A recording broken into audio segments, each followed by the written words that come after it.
Welcome back to the Deep Dive. Yeah. This time we're going to be taking a look at Chapter 5, Right. God's Own Country, Mm-hmm. from Arundhati Roy's novel, The God of Small Things. Right. And you've chosen a section that I think really captures Right. the essence of change in the town of Ayamenem, India, Right. both in the environment and the lives of the people. Yeah. So what is it about this chapter that Yeah. really stood out to you? It's a fascinating choice because Roy doesn't shy away from the complexities at all. Right. She weaves together these grand themes with the very personal stories of the characters, Yeah. making it feel both epic and intimate at the same time. I agree. Yeah. One of the things that I noticed Oh. is this description of the river. Right. It was once this powerful force, Yeah. and now it's described as almost lifeless. Mm-hmm. What struck you about Roy's portrayal of the river's transformation? I think what's powerful is how Roy uses the river's decline to symbolize a much deeper loss. It's not just about the environment. Mm-hmm. It's about the erosion of a way of life, Yeah. a cultural identity. Right. It's as if the river itself is mourning the changes happening around it. And it's not just an abstract concept either. Right. She really brings it home by showing us Yeah. the direct impact on the people Right. who live along the river. Exactly. We see children forced to use the exposed riverbed as a toilet. Hmm. Mothers washing clothes in polluted water. Yeah. It's such a stark contrast Yeah. to the idyllic image of God's own country Right. that's being marketed to tourists. Yeah, exactly. That juxtaposition is so important. It is. She's highlighting the disparities and contradictions that exist Right. in this rapidly changing society. Yeah. On one hand, you have this pristine natural beauty, and on the other, you have poverty and pollution. Yeah. And then you had the arrival of the five-star hotel, Right. which adds another layer to this Wow. complex picture. Yeah. This hotel, built on what used to be an estate, Yeah. is called Heritage. Right. What do you make of that name in the context of what we're seeing in the chapter? Well, the name Heritage is dripping with irony. Okay. You know, it represents the commodification of culture, Right. where the past is sanitized Yeah. and packaged for consumption, Mhm. especially for tourists. We Mm. see these truncated Kathakali performances Mhm. and carefully curated, traditional artifacts. Right. It raises the question, Okay. what does it truly mean to preserve heritage in the face of modernization, Yeah. especially when it's being driven by economic forces? It feels like there's a sense of loss, Yeah. not just of the environment, Hmm. but also of genuine cultural identity. Absolutely. And this sense of loss is heightened Yeah. by Rahel's return to Ayamenem Right. after many years away. Exactly. She finds a town that's almost unrecognizable. It's true. It seems like her return forces everyone, including us as readers, to confront how much things have changed. It's true. Her return serves as a catalyst for reflection. Okay. She becomes a mirror reflecting the town's transformation back on itself. Right. We see the rapid development, Mm. the underlying tensions simmering beneath the surface. Yeah. It's as if the town is trying to present this facade of peace and prosperity, Right. while underneath there's a current of unrest. You mentioned underlying tensions. I did. This incident with baby Kuchama's stolen insulin Right? and cream buns? Yeah. Do you think that's an example of those tensions bubbling to the surface? It's a small detail, but it's significant. Okay. It hints at a potential for violence and unrest, Hmm. suggesting that this newfound prosperity is fragile Right, yeah. and built on shaky ground. All right. It also reveals something about the changing social dynamics. Okay. Who would steal insulin? Right. Is it desperation? Yeah. Is it a petty act of rebellion? Right. Roy leaves us to ponder those questions. And then there are Rahel's interactions with Comrade Ply, Yes. which really highlight the clash Mhm. between traditional values Right. and a more modern way of life. Yeah. He's very critical of her divorce He is. and the fact that she doesn't have children. Yeah, his reaction is fascinating because he embodies this older generation that clings to a strict social order. Mm-hmm. For him, Rahel's choices represent a kind of moral decay. Yeah. He even uses the phrase bourgeois decadence to describe her lifestyle. That's a term that might not be familiar to everyone. Right.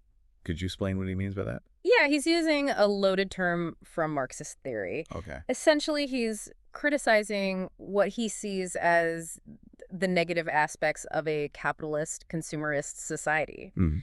He feels that Rahel has abandoned her roots Right. and embraced values that prioritize individual pleasure and material wealth over communal good and social responsibility. It's almost as if he sees her as a symbol of everything he's fought against. Exactly. But what makes it even more interesting is that his own son, Lenin, seems to have embraced those very aspects of bourgeois decadence. It's true. He's achieved a level of material success, Yeah.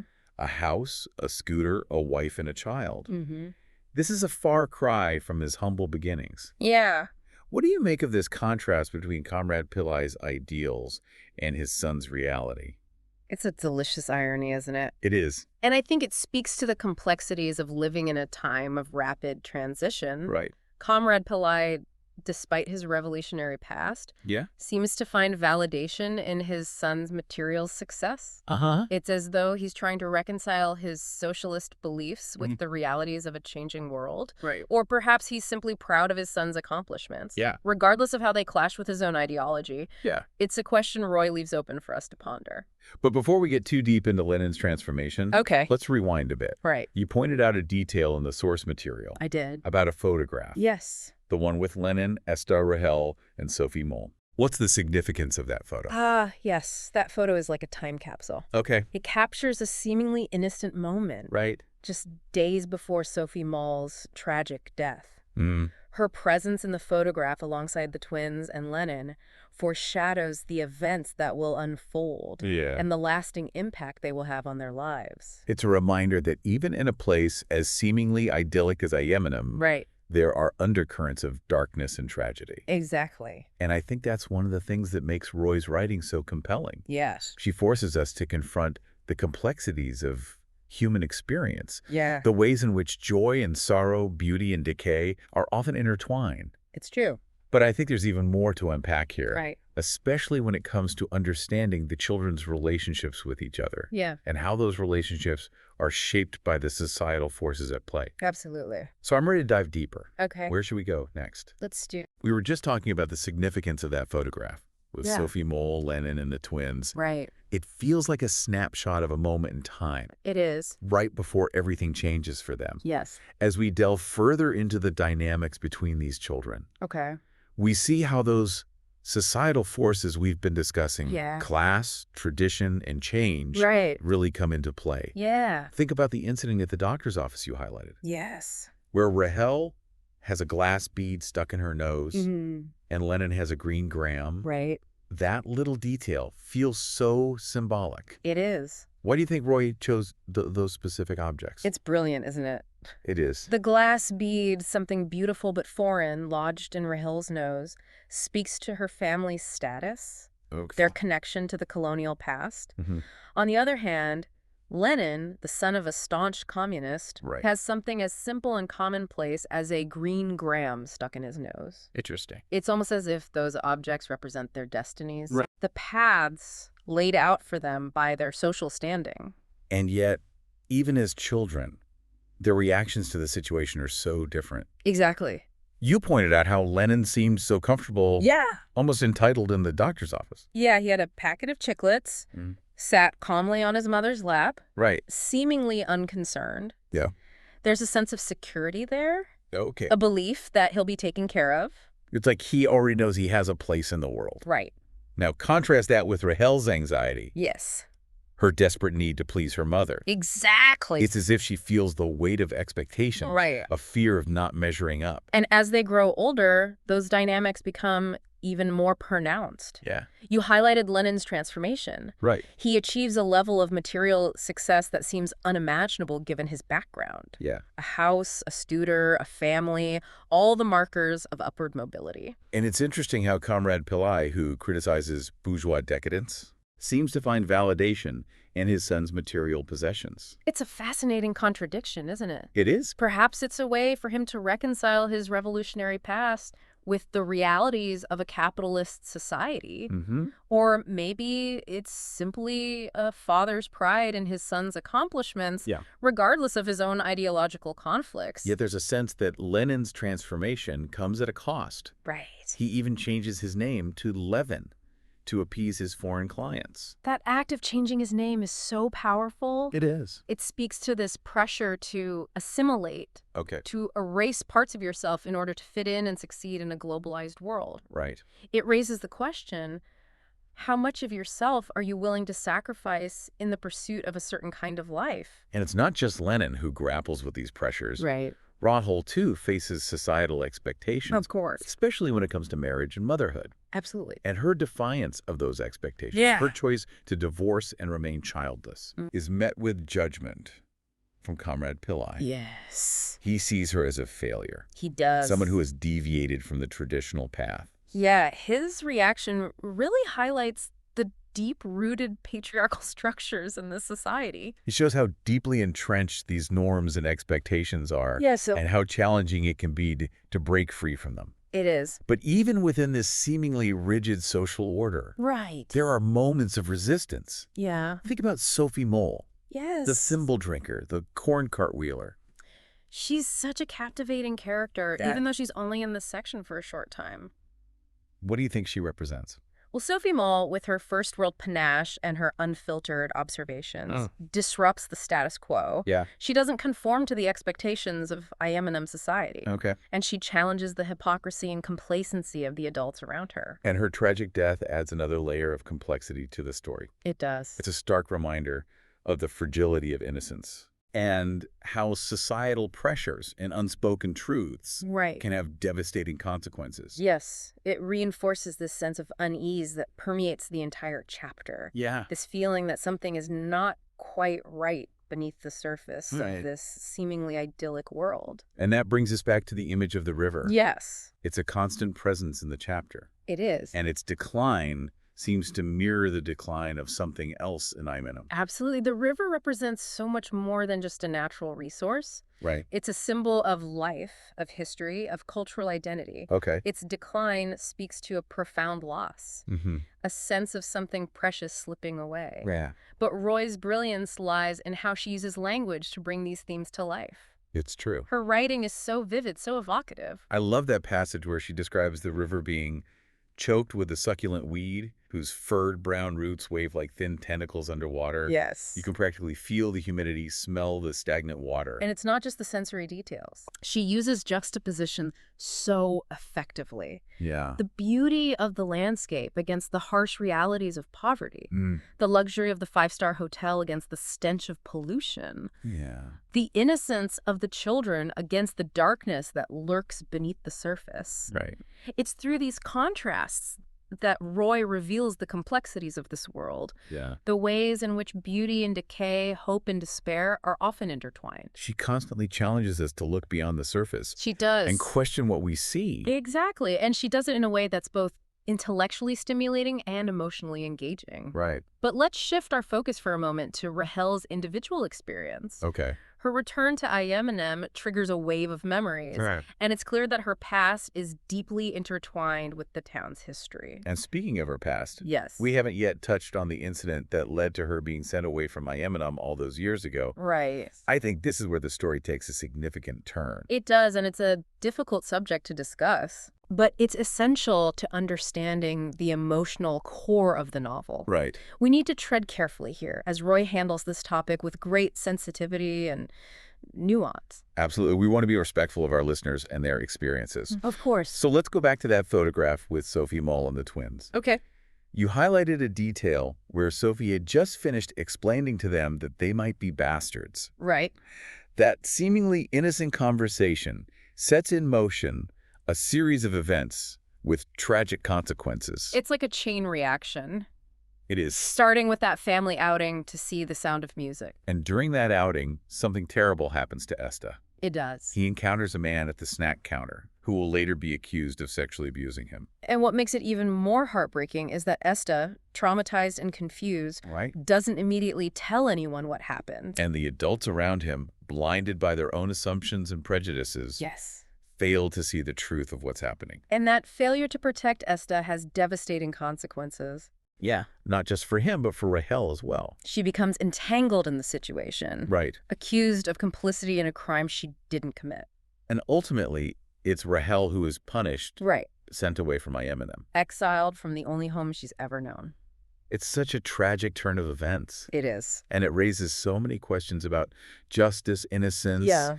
and the ways in which children can become victims of adult failings. It's a painful reminder of how easy it is for abuse to thrive in secrecy and silence, It is. and how those in power can perpetuate that silence, Yeah. often to protect themselves. It's a lot to process, It is. and I imagine our listeners are feeling a range of emotions right now. I'm sure they are. But I think it's important to acknowledge those emotions Yeah. and sit with the discomfort that this part of the story evokes. I agree. It's through confronting these difficult truths Yes. that we can begin to have meaningful conversations about abuse, Mm-hmm. about power, Right. and about the responsibility we all have to protect the vulnerable. And while this is a heavy topic, Yeah. it's also important to remember that Roy's novel is ultimately a story of resilience and hope. Let's take a break here for a moment Okay. and come back for the final part of our deep dive. Yeah, sounds good. We'll explore how the events of this chapter shape the characters' lives moving forward All right. and uncover those glimmers of hope and resilience that you mentioned. Looking forward to it. We've been exploring some pretty intense themes in this chapter of the God of small things. We have. Loss, societal change, Yeah. and the tragedy that unfolds around Esta. Right. But amidst all this darkness, Yeah. there are also these glimmers of hope and resilience, these moments of beauty and connection. Absolutely. You mentioned earlier that Roy's novel is ultimately a story about these things. Yeah. Can you elaborate on that? Sure. What makes it a story of hope despite everything that happens? Well, one thing that stands out is Roy's unwavering focus on the children's perspectives. Okay. Even when the adults around them fail them, even when the world seems to be crumbling, Mm-hmm. the children retain a sense of wonder and a capacity for love. Right. Think about their bond with Halutha, Ah, yes, the Volutha. untouchable carpenter. He plays such a pivotal role in the story, He does. even though his presence is relatively brief. Right. Can you remind our listener about who he is Sure. and why he's so important? Halutha is a skilled carpenter Okay. and a member of the Paravan community, Mm-hmm. considered untouchable within the rigid caste system of Ayemanim. Right. Despite his social standing, Yeah. he forms a deep connection with the twins, Okay. Rahel and Esta. Right. He becomes a source of comfort and joy for them, Mhm. someone who sees them and values them for who they are, Wow. without judgment or prejudice. And it's this connection with Volutha that becomes the catalyst for the tragedy that unfolds, right? Yes, tragically. The love between Amu, Right. the twins' mother, and Volutha transgresses the deeply ingrained social boundaries of their community. It does. Their relationship is considered taboo, Yeah, an act of rebellion against the established order. it is. And it's this transgression that leads to the devastating events that shatter their lives. Their love becomes a threat to the status quo, It does. and those in power react violently to protect their own interests. Right. But even in the aftermath of this tragedy, we see glimmers of hope Okay. in the children's resilience, Yeah. their enduring bond with each other, Mm-hmm. and their memories of the love they shared with Volutha and Amu. It's like those memories become a source of strength, They do.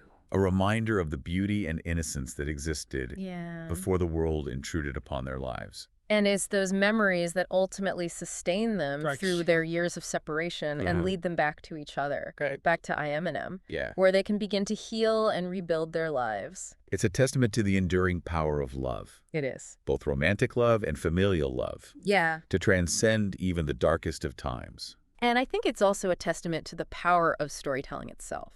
Okay. Roy's novel doesn't shy away from the painful realities of abuse, injustice, Right. and societal oppression. Yeah. But she also reminds us that even within those harsh realities, Mm-hmm. there's beauty to be found. Right. There is love to be cherished. Yeah. And there is hope to be held on to. It's a complex and challenging story, It is. but ultimately I think it's a story that leaves us with a sense of hope and possibility. I agree. So as we wrap up our deep dive into God's own country, Okay. what would you say are the most important things for our listener to take away from this chapter? Well, I think it's crucial to remember that Roy's novel is not simply a story about a particular place or time. Okay. It's a story about the universal human experience, Right. about the complexities of love, loss, memory, Hmm. and the struggle to find our place in a world that is constantly changing. It's a reminder that even in the most seemingly idyllic settings, Yeah. there are often hidden currents of darkness and pain. Right. But it's also a reminder that even in the face of tragedy, Yeah. there is hope to be found Yeah. in the resilience of the human spirit and the enduring power of love and connection. Absolutely. It's a story that invites us to look beyond the surface, to Yeah. question assumptions, Right. and to empathize with those whose experiences may be different from our own. And I think it's a story that ultimately leaves us with more questions than answers, Okay. which is perhaps the most valuable gift a work of art can offer. It challenges us to think critically about the world around us It does. and to consider our own roles in shaping a more just and compassionate society. Precisely. And as we conclude our deep dive, Okay. I'd like to leave our listener with a final thought-provoking question. Yeah. How do the themes of environmental change and social upheaval that we've discussed in this chapter Yeah. connect to your own life and experiences? Right. What resonates with you most deeply? Mm-hmm. And how might those insights inform your understanding of the world around you? That's a wonderful question to ponder. It is. And if you haven't already, I highly encourage you to pick up a copy of The God of Small Things Yes. and experience the power of Roy's storytelling for yourself. It's a journey that will stay with you long after you finish the last page. Thanks for joining us on this deep dive. Yeah, thanks for having me. Until next time, keep exploring, keep questioning, Okay. and keep diving deep.